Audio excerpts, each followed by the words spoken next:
idol. Kasi wala siyang Unang araw sa magawa sa tindahan. Kaya vlog-vlog muna siya. Tingnan nyo hanggang dulo. Panoorin nyo.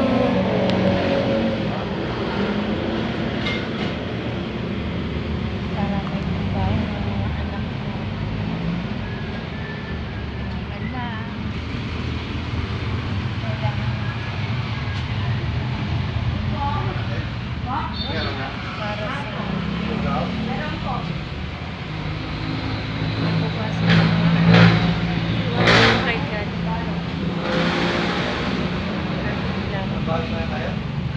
Kapit lang. Salamat sa Diyos.